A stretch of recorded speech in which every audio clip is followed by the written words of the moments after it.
Nagpunta pa nga si ma'am sa Samar, kung natandaan niya, sa Samar. Pagkatapos, naging DOJ, secretary, nag-run for senators, senator din na senator din si ma'am. In relation to her alleged involvement in drug operation, have you known Senator De Lima before the Senate investigation? Yes or no? Sa drugs, hindi. Yes or no? No, Your Honor. If I may, Mr. Chair, the presence of former Secretary Leila De Lima is so important to us, considering that later on we'll be asking GM Garma. Ask for clarification dito kay Espinido, Mr. Chair. Okay, you're recognized, Congressman Abante. Colonel, it was under your watch na napatay si Mayor Navarro and Mayor Espinido and Mayor Parohinog, di ba? Mayor Espinosa, Your Honor, Mr. Chair. Pero nung napatay si Mayor Parahinog, sino ang station commander nun sa Osamis? Ako ang sa Osamis, Your Honor, Mr. Chair. Okay, so search warrant ng CIDG. So therefore, nung panahon mo, napatay si Parohinog at si Navarro. Hindi, si Navarro, si Mayor Espinosa yun, Mr. Chair. Si Mayor Parohinog. Si Mayor Parohinog napatay. ang sa Osamis. It was under your command at Yes, that time. Your Honor, Mr. Chair. Oo. Sino nabigay sa iyo ng 600,000? Hindi pa yun nangyari, Mr. Chair, yung pag-operasyon sa application sa search warrant kay Mayor Parohinog. Mga 4 months, 3 months, mag-umpisa ako sa Osamis. Si Mayor Parohinog mismo, Mr. Chair, ang nagbigay ng reward sa mga nahuli. Nung napatay si Mayor Parahinog, napatay siya under your watch, di ba? Yes, Mr. Chair. Nakatanggap ka ba ng reward money? Wala kay kasi din kay Mayor Parohinog, Mr. Chair, sa illegal possession of firearms at saka hindi application ko sa CIDG yon na Alin yun? CIDG ang applicant sa search warrant, Your Honor, Mr. Chair. So, hindi sa akin. Hindi drugs. Hindi, sa illegal possession of firearms, Mr. Chair. Ang inaano ko, nakakalito kasi nung napatay si Mayor Parahinog, ikaw ang station commander nung sa amin, di ba? Yes. Oh, sa drugs Mr. din Chair. yun, correct? Ang kay Mayor Parohinog, sa title sa search warrant, hindi sa drugs, Mr. Chair. Ay, hindi. So, sinong nag-utos sa'yo na patayin si Mayor Parahinog? Hindi naman nag-utos, Mr. Chair, sorry to say that because first, ang applicant, ang officer responsible sa implementation ng search warrant ay ang CIDG. As Chief of Police ng Osamis, nag-assess kasi area ko ang target, no, yung si Mayor Parohinog.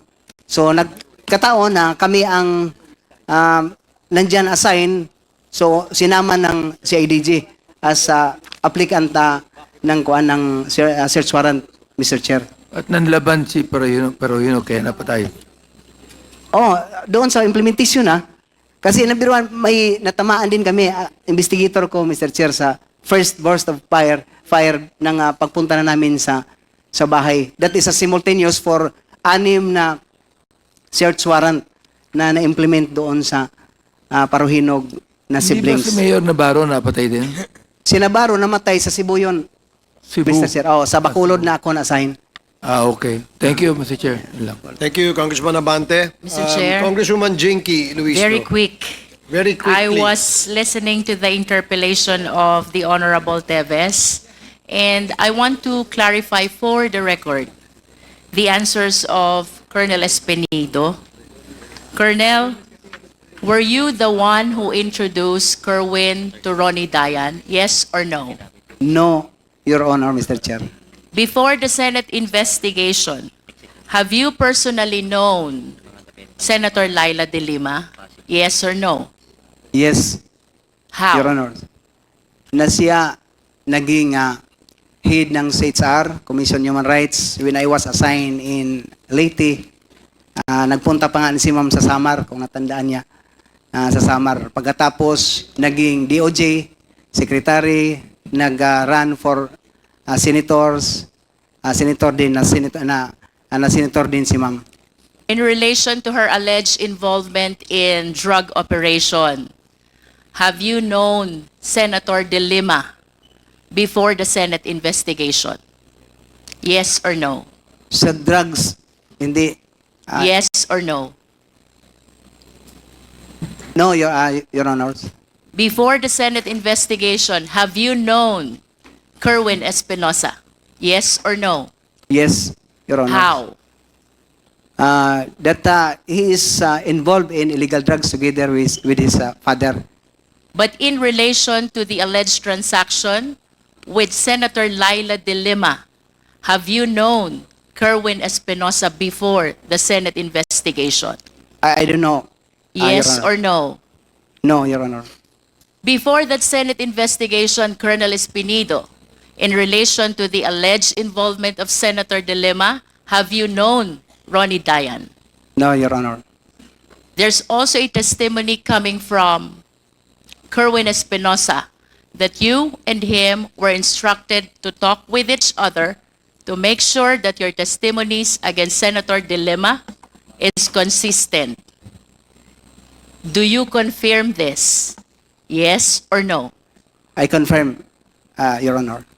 With your answers to my questions, Colonel Espinido, this afternoon, are you retracting all the testimonies that you gave against Senator De Lima during that Senate investigation? Yes, Your Honor. Thank you, Mr. Chair. Thank you, Congresswoman Jinky. Okay, we'd like to thank former Senator Leila De Lima for accepting our invitation to become one of our resource person for today. And we will now move to another resource person that we invited. And we'd like to ask Congressman Dan Fernandez to introduce to the committee the next witness.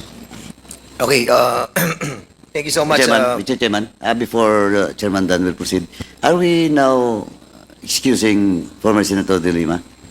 Not yet. If Senator Leila De Lima would wish to stay and remain as a observer of this hearing, you may do so, and we will welcome that. But if you wish to be excused, you will be excused. Madam, Thank Mr. you, Your Chair, Honor. Mr. Thank you, Chair, Your Honor. I think can the stay for a present- little while and then I'll just leave if I need to leave. Okay. If I may, Mr. Chair, the presence of former Secretary Leila De Lima is so important to us, considering that later on we'll be asking GM Garma a lot of things about the reward system, and it might be we all know that it's corroborating the reward system that was mentioned by GM Garma and the former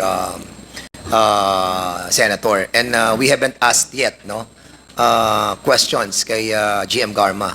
We will be tackling, Mr. Chairman, the issue of the killing of Tony Halili of Tanawan, where GM Garma have mentioned certain personalities in the PNP, and this might involve the reward system that was mentioned by both resource persons. So it is imperative for us to let Senator De Lima to stay a little bit more, Mr. Chairman. Well, as she stated in her reply to the chair, when we ask her if she wants to stay, she can stay and be an observer, or if she wants to be excused, she will be excused. So that is clear, Your Honor. So now we proceed with the next witness in our committee hearing today. Congressman Dan Fernandez, please introduce your witness. Okay, thank you, Mr. Chairman. GM Garma, you remember the last time that we asked you about the story of Mr. Tony Halili. You mentioned a certain name from the PNP. A certain, during that time, he was a major, Kenneth Albotra. You remember that? Yes, Your Honor, Mr. Chair. And you mentioned that it was nabida or na-mention sa iyo yung pangalan ni Antonio Halili na kasama siya doon sa nag-operate kay Mr. Tony Halili. Am I right? Yes, Mr. Chair. Your Honor. Mr. Chairman, the reason why this representation would like to discuss this matter because in the last hearing, we invited those personalities that were allegedly involved on this killing of Mr. Tony Halili.